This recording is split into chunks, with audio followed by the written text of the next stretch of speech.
আজ আমি দেখাচ্ছি সাবু মাখা। আজকে আমাদের ষষ্ঠী, এই ষষ্ঠী স্পেশাল ডিশ হচ্ছে আমার সাবু মাখা। আসুন দেখে নিই কিভাবে করছে।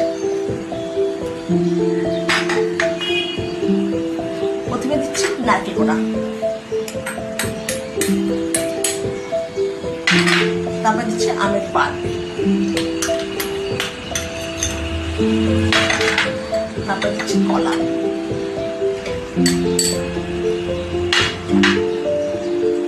তারপর দিচ্ছি দুটো কিশমিশ, এবার দিচ্ছি দই।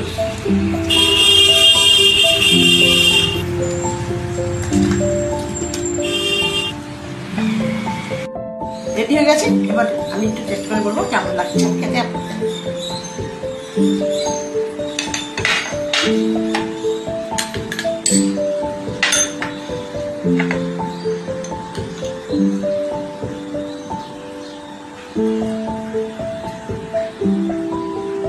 আপনারা করবেন, খুব ভালো লাগবে।